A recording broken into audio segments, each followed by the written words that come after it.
Hello, church. Just a few thoughts. I was watching a video that Patrick put up, and he just hit something that for me just made so much sense in this uncertain time.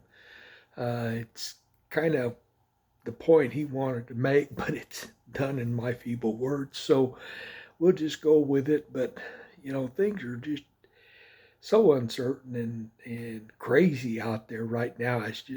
It's pathetic, but that's the way it is. And we live in Realville, so we got to take it like it is. I heard that Safeway in some stores was now requiring masks, and some say masks will save us, and some say they're worthless and even can be dangerous because the amount of reduced oxygen into the body and into your blood and brain and that. So a lot of people get headaches wearing a mask. So, what do you do? Social distancing is mandatory, but if you've been to Walmart or Safeway or any place else, people ain't doing it. They can't even follow the arrows in the aisles. But all of that goes on, and it's just crazy. This social distancing is mandatory just about everywhere. They got lines drawn for you and that. Unless you're rioting and protesting the police and stuff like that there, that's a different story. It's okay there. You don't have to social distance. Uh, there are riots in our street and statues of our history are being torn down and defaced and graffitied. It's terrible. It's terrible. How long will this last? People are losing their lives. People getting shot. People getting injured. How long will this last? What do you listen to? More importantly, who can you believe? Because you can hear all kinds of stuff. It's just a time when everything seems uncertain. It's really one of those times that you just kind of wonder what is going on and when's it going to stop. Well, uncertainty seems to be the only thing we know for sure at this time in the United States of America.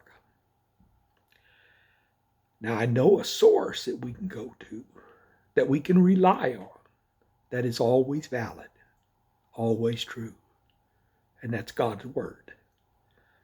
It gives us some insight, maybe, to a little bit in this uncertain time.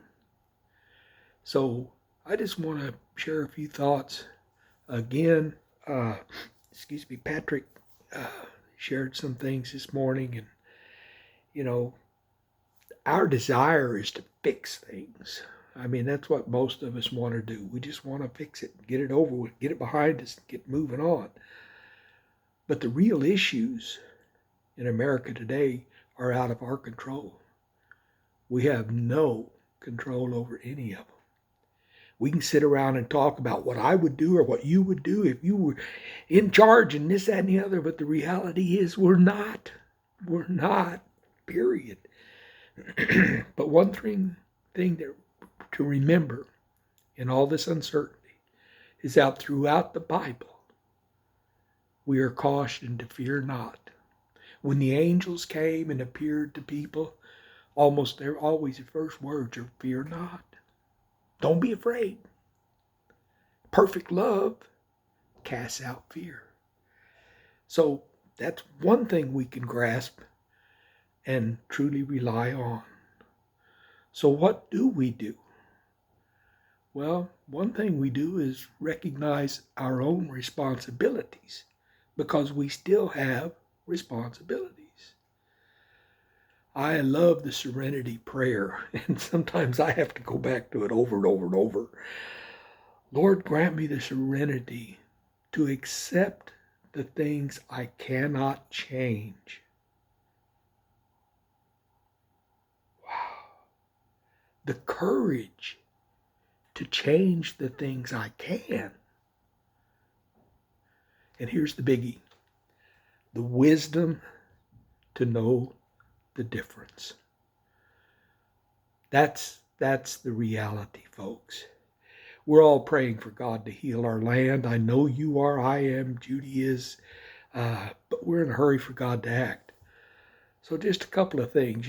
Moses. Well, before I get to Moses, I just popped my head here about Isaiah 40, verse 31. It says, "But those who hope in the Lord will renew their strength. They will soar on wings like eagles. They will run and not grow weary. They will walk and not be faint." Wow. See, that's a promise we got, folks. Well, I was going to point out a couple of examples about, doing what you can. Moses, he's ready to go, 40 years old, out and tending sheep and that, and just waiting for God. Well, God didn't call him then. And he just keeps tending the sheep.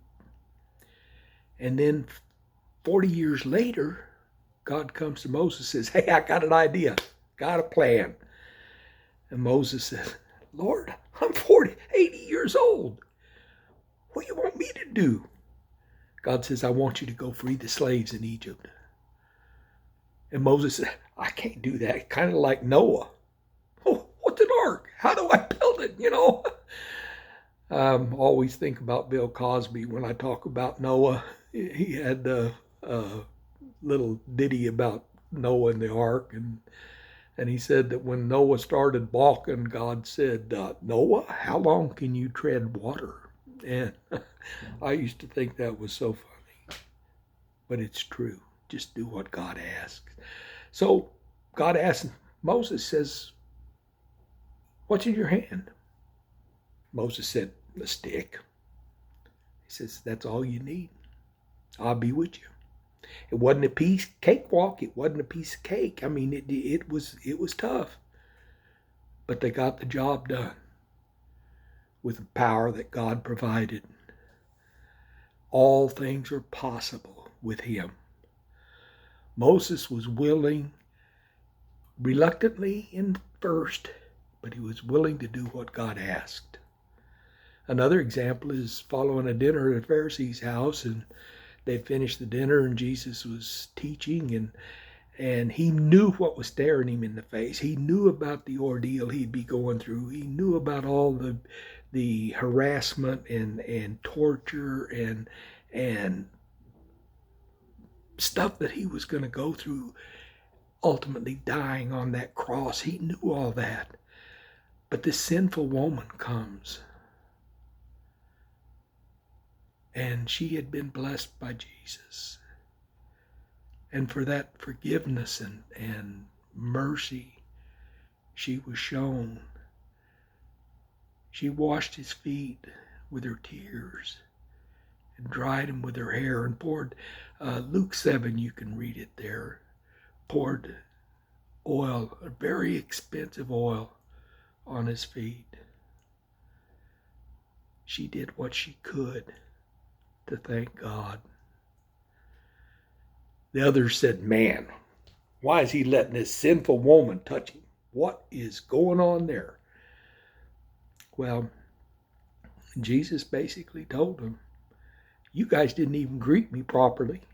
You didn't even follow the normal greeting for a visitor to your house type thing."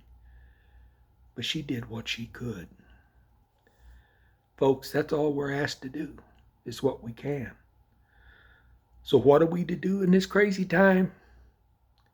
Use what you have, a stick, some perfume, whatever it is. Use what you have and honor God. Act like somebody. Hope you got to see that video. That's all God asks of us, is do what we can. You may not have money, but if you can go and do and love and serve, that's all God asks. Do what you can. In this time of uncertainty, this time of turmoil in our country, do the best you can to share the love of God with others. That's what we're called to do. God bless you. Pray you have a good day.